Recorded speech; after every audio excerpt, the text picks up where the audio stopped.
George Orwell was a piece of shit. How do I know that? Because I read a tell-all book about him that had me saying, he did what? The things I learned about the way he treated his wife and other women was shocking. I'm shocked. So shocking, in fact, that the author almost didn't publish the book because she feared people would cancel George Orwell.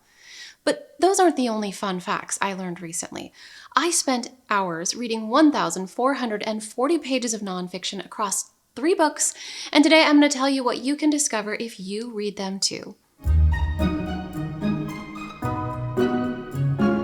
Hello Bookworm, my name is Hannah Greendale, and today I'm reviewing 3 books nominated for the 2024 Women's Prize for Nonfiction, a prize which celebrates and honors books written by women.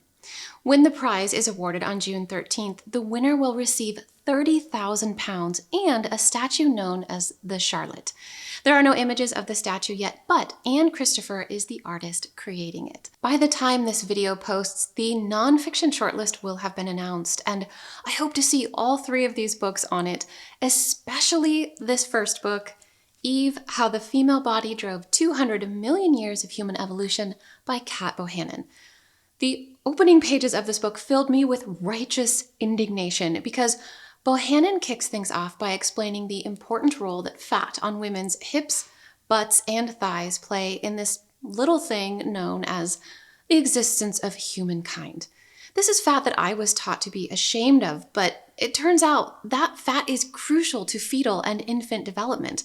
From the 3rd trimester of pregnancy through the 1st year of breastfeeding, the body leaches a special lipid from that gluteofemoral fat and uses it to develop an infant's eyes and brain. And some evolutionary biologists believe women evolved to have fatty hips precisely for this reason.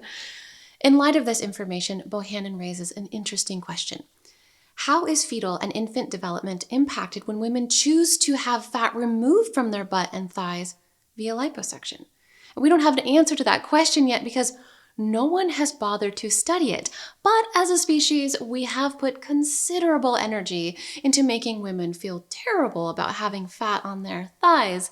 That's vital to the development of our species. Stop it. Get some help. And that is just the tip of the iceberg. Eve is overflowing with fascinating and revelatory information about women's bodies, including why women have a superior sense of smell and hearing compared to men, how women's bodies outpace men's bodies when it comes to physical endurance, the evolutionary purpose of menopause, why we've evolved to have boobs, and so much more. The book also interrogates how the world's safety mechanisms and scientific studies are designed to cater to men's bodies and how damaging and dangerous that is for women. Bohannon shares the slight progress we've made in this regard, but as a society, we have a long way to go toward understanding and safeguarding women's bodies. Whenever possible, Bohannon also discusses these topics in relation to trans women's bodies. And finally, she empowers readers to discard the male lens through which we've been conditioned to examine human evolution, thereby revealing new insights on who we have to thank for hominins surviving despite the odds. I listened to the audiobook of Eve, read by the author, and I enjoyed it immensely. Kat Bohannon has an exuberant personality that shines through her read. Listening to this book feels like having lunch with a friend who's passionately sharing a topic of interest. It makes the book energetic, approachable, and fun. If this book gets shortlisted, and I really hope that it does, I think it will be a strong contender for the prize because of all the books nominated, this one holds the greatest potential to save women's lives. Bohannon discusses how history has shown that for a society to survive, it must care for its girls and women by ensuring they are well fed, have access to healthcare and safe means of terminating unwanted or unviable pregnancies, and are educated.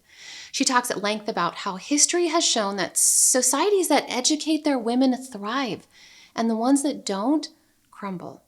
And that's why even if this book doesn't get shortlisted, I highly recommend that you read it. Next up is How to Say Babylon by Safiya Sinclair, a memoir that opens with a young Safiya standing on the veranda of her family's home after midnight in the thick Jamaican countryside.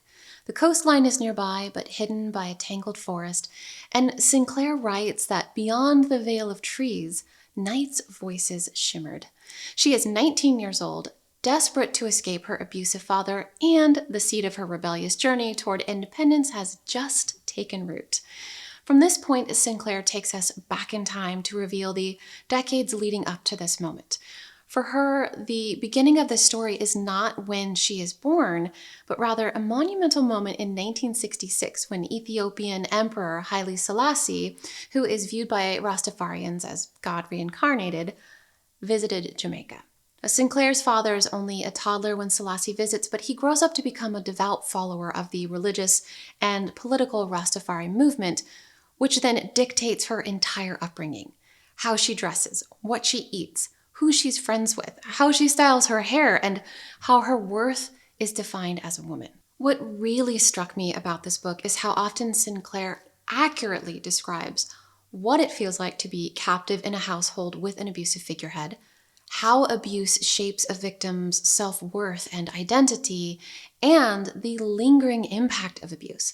And I say accurately because if you change the setting and the religion and make a few minor adjustments, this book is my childhood. What are you doing, huh? Why are you making this about you? I'm just saying it's relatable. You're here to review the book, not talk about yourself. But just stick to the script, okay? There's a script? And make sure to mention the trigger warnings about this book. I already put them at the top of the screen when I started talking about this book. Great, then carry on with the review, not talking about yourself. Right. But this isn't about me. This is about Safiya Sinclair bravely illuminating the trauma she faced as a young woman growing up under the thumb of a religious tyrant. She shares the many ways in which her father devalued her, made her feel small, stood in the way of her having access to education and opportunity, and envisioned for her a future in which she is chained to a Rastafari husband for whom she bears children. Another aspect of this book that I found interesting is how Sinclair wrestles with the fact that her father was doing what he thought was best for her, and she asks, how is a person supposed to process abuse that's well-intentioned? She also touches on a child's natural desire to be loved, supported, and seen by a parent, and to earn their approval even when that parent is hurting them or failing them on multiple levels. Finally, I love how Sinclair writes about her relationship with her mother. She says that her father was Godhead in their household and every word he spoke was gospel, but it's her mother who continually makes sacrifices for her, protects her, and nurtures and supports her interest in writing poetry. Her fear-driven father wants to be God, yet it's her loving mother who proves to be her savior. In addition to all of that, Sinclair briefly educates readers on the origin of the Rastafarian movement, and she shines light on the continued legacy of colonialism, as her hometown in Montego Bay, Jamaica, is owned by Spanish and British hoteliers who draw white tourists to the region while pushing away Black natives, a situation she refers to as, quote, our new colonization. In short, How to Say Babylon is a beautifully crafted story about a young woman with a fire in her belly and a poem in her heart who finds the strength to break free and choose her own path in life. I highly recommend reading this book. Just don't expect it to be a quick, light read, and make sure you're in the right headspace before you start reading. And now we get to Wifedom, Mrs. Orwell's Invisible Life by Anna Funder, also known as the tell-all book that reveals how George Orwell may have been talented enough to give us books like Animal Farm in 1984, but he was also a human being. Wifedom is a tapestry of memoir, biography, letters, essays, and fiction concerning George Orwell and his first wife, Eileen O'Shaughnessy, who clearly deserved a better husband. Funder's journey to draw Eileen out of obscurity began in 2017. One afternoon, she reached peak overload, so she sought refuge in a secondhand bookstore, where she discovered a 4-volume series of George Orwell's collected works. And she had always loved Orwell's work, so she sunk into an armchair and surrendered to his writing as a way to unwind.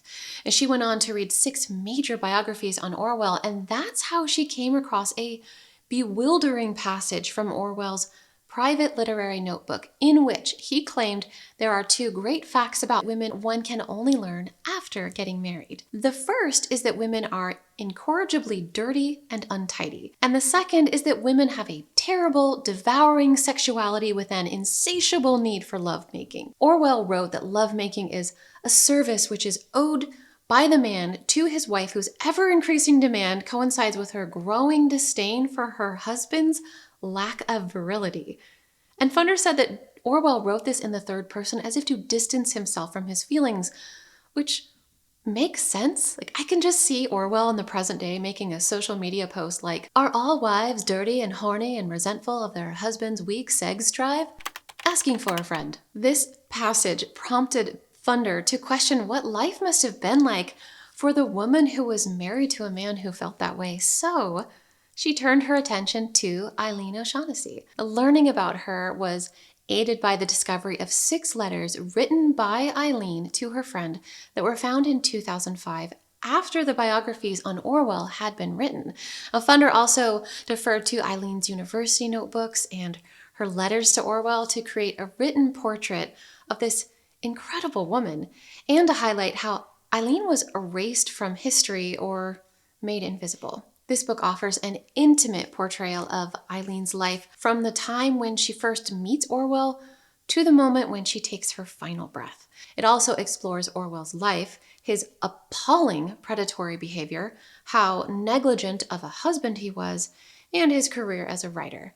And woven throughout all of that are brief interludes where the author reflects on her own life, as well as social commentary on patriarchy, misogyny, and wifedom. For me, the most enthralling aspect of this book is all of the revelations about the significant role Eileen played in bolstering Orwell's career as a writer. And in conversation with this, Funder scrutinizes the underappreciated role women and wives have played throughout history in creating the conditions that allowed the great male writers of the past to pen their masterpieces, to say nothing of the work these women did as typists and editors for their husbands.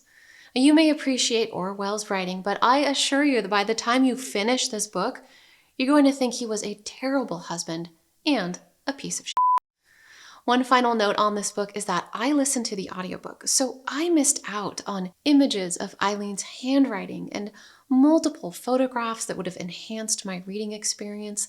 So bear that in mind when considering how to explore this marvelous book that you should definitely read. Now that I've shared my thoughts on these books, it's your turn. Have you read any of them? Did you like them, or do you have a favorite? And if you haven't read them, which ones are you planning to pick up? Tell me all about your reading journey. Your code word for the comments will be truth, since we learned the truth about George Orwell today. Thank you so much for watching. Hit the subscribe button for more book reviews and women's prize content.